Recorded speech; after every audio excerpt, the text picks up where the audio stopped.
আজকে রান্না করব হচ্ছে মাগলুবা। কিভাবে রান্না করি দেখেন। এখানে হচ্ছে 2টা মুরগি, আড়াইটা মুরগি রান্না করতেছি আজকে। আসসালামু আলাইকুম এভরিওয়ান, কেমন আছেন? এই পোল্ট্রির জ্বালা জিন্দিগি শেষ ভাই। দেখছেন আমি থেকে চুলা থেকে খড়াইটা লামাইয়া হচ্ছে মুরগিটা। আমার অনেক ভয় লাগে গরম তেলের মধ্যে দিতে, বুঝছেন? এই জন্য হচ্ছে আমি খড়াইটারে বাইরে চুলা থেকে বাইরে এনে হচ্ছে তেলটা দিয়ে মুরগিটা দিছি তেলের মধ্যে। একটা ভিডিও দেখছিলাম, একটা মাছ ভাজি দিয়ে হচ্ছে এক দৌড়ে ওই দেশে যায়। আমারও এমন ভয় লাগে, কারণ আমার হাতটা ফুটতে ফুটতে শেষ। তো আসল কথা, আজকে হচ্ছে রানবো মুরগি দিয়ে হচ্ছে মাগলুবা। দেখছেন মুরগিটারে হচ্ছে বাজির তুই আইসি বসাই, আর এখানে হাইসা হচ্ছে বেগুন টেগুন কাটতেছি। এগুলা হচ্ছে বেগুন, আর এগুলা এখন আলু চুলতেছি। বেগুন আলু যা যা সবজি আছে কুচা, তারপরে আর কি জানি আরেকটা দিছি। তো এখন হচ্ছে আলুগুলা কাটতেছি। তো এভাবে সবগুলা সবজি খাইটা কুটটা সবগুলারে হচ্ছে বাজি হরবো তেল দিয়া। তারা হচ্ছে তেল খাইবে না, অথচ এই জিবনার সাথে মিশাইয়া দেখেন, আমি যখন বেটিরে নাস্তা বানাইয়া দেই দেখবেন কতগুলা তেল দেই, বেটারেও দেই। তারা হচ্ছে তাদের যখন নাটক, তখন মনে হবে যে আনা তেলে রান্না দে, তাইলে আনা তেলে রান্না করলে মজা হবে না। তো ভাই বিদেশিরা মন মস্তিষ্কের কোনো ইয়ে নাই। এই যে হচ্ছে ফুলকপি, ফুলকপিও দিতেছি। তো সবগুলারে হিসে খুশি খুশি হইরা দেখছেন কি স্প্রিটে আমি কাজ করে। এভাবে যদি স্প্রিটে কাজ করা যাইতো। তো সবগুলারে হচ্ছে আমি খাইটা খুইটা দইয়া রাখতে আলগা রাইখা দিমু পানিটা জড়ার জন্য, কারণ তেলের মধ্যে দিলে আবার ফুট ধরে উঠবে সেই ভয়ে, বুঝতে পারছেন? এখন হচ্ছে মুরগিটাকে উল্টাইয়া দিমু। মুরগিটা যে রাইখে আইছি এখন বাজা বাজা হইয়া গেছে, উঠে না বাবা, সারে না খড়াই থেকে। ভালোবাসা হইয়া গেছে খড়াইয়ের সাথে মুরগির, বুঝতে পারছেন? আজ অব্দি আমার সাথে কারো ভালোবাসা হইল না, কিন্তু মুরগির ভালোবাসা হইয়া গেছে খড়াইয়ের সাথে।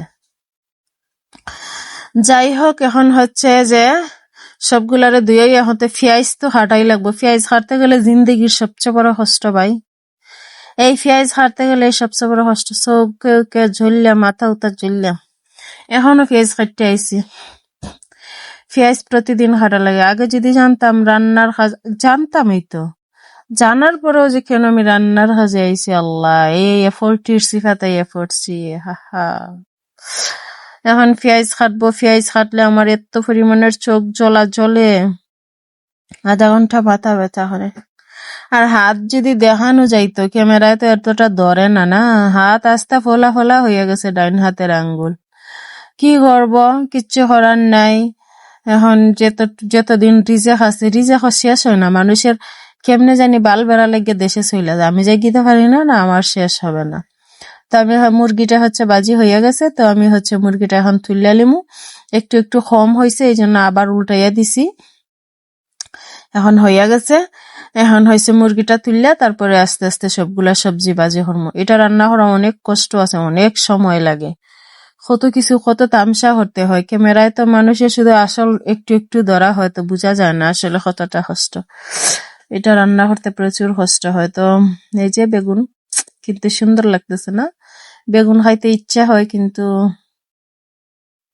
তো আমার সবকিছু বাজি টাজি হইয়া গেছে। এখন হচ্ছে পেঁয়াজ কুচি টুচি সব হইয়া গেছে, তাই আমি হচ্ছে এটা তেলের মধ্যে দিয়ে দিলাম। তারপর বুঝলা গেছি টমেটো ব্লেন্ডার করতে, বুঝলা গেছি। আগে টমেটো ব্লেন্ডার করে রাখতেছিলাম না, ভুল হইয়া গেছে। তো ভাবলাম আগে মনে পড়ছে যেহেতু আগে মশলাটাই দিয়া দিই, না হয় পেঁয়াজটা তো আবার ফুইরা টুইরা ছাই হইয়া যাবে। কি আর করা, কারণ হচ্ছে মোবাইলের ধ্যানও না, তো বুঝলা যায়। আর ডিপ্রেশনের মাইরে বাপ জীবনের সাথে মিশানো। তো আমি হচ্ছে মশলাটারে পানি দিয়ে একটু মিক্স করে দিয়া যাই তেলের মধ্যে, না হয়তো আবার জ্বললে ফুইরা সারখার হইয়া যাবে। গিয়ে টমেটো তো ব্লেন্ডার করতে হবে, করতে তো একটু সময় লাগে।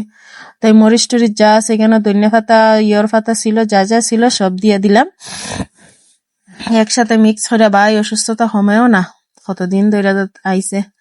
তো হচ্ছে আমি টমেটো গুলো হাঁটতেছি, ওগুলো হচ্ছে ব্লেন্ডার করব। তারপরে টমেটো ব্লেন্ডার হয়ে ওইখানে দিয়ে দেবো। এরপরে আবার টমেটোর পেস্ট দিতে হবে। হাই টমেটো, এই যে আমার ব্লেন্ডার হয়ে গেছে। কিছু কিছু মানুষরা যদি এভাবে ব্লেন্ডার করতে পারতাম, তাইলে জানটা শান্তি হইতো না? যাই হোক ওরা আটবে না, ওরা হচ্ছে রাক্ষসের মতো। এই হচ্ছে টমেটোর পেস্ট, 2টা পেস্ট দিতে হবে, 2টা পেস্ট দিয়ে দিতেছি। আর ফোন তো আছে, বাবির সাথে ফোন, বুঝছেন, কারোর সাথে না, কারণ আমি কাজ করি আর বাবির সাথে ফোনে কথা হয়। এখন হচ্ছে চাউল যে দিতে হবে, এটা তো বিরিয়ানির মতো করে রান্না করতে হয়। আগে চাউল আলাদা সিদ্ধ হইরা তারপরে হচ্ছে এইখানে যে সবজি টবজি, এই যে মুরগিটা দিতেছি না, সবজি টবজি সব এখানে ঢাইলা দিমু মশলার সাথে দিয়া। আসলে ক্যামেরা এতটুকু ধরানি যায় না ডেগের ভিতরটা। এই যে দেখেন, এই যে দেখছেন কেমন, ওইটার উপরে হচ্ছে ভাত সিদ্ধ হইরা ভাতটা ফালাইয়া দিলে তারপরে হচ্ছে হয়ে যাবে। এটার নাম হচ্ছে মাগলুবা, বুঝতে পারছেন?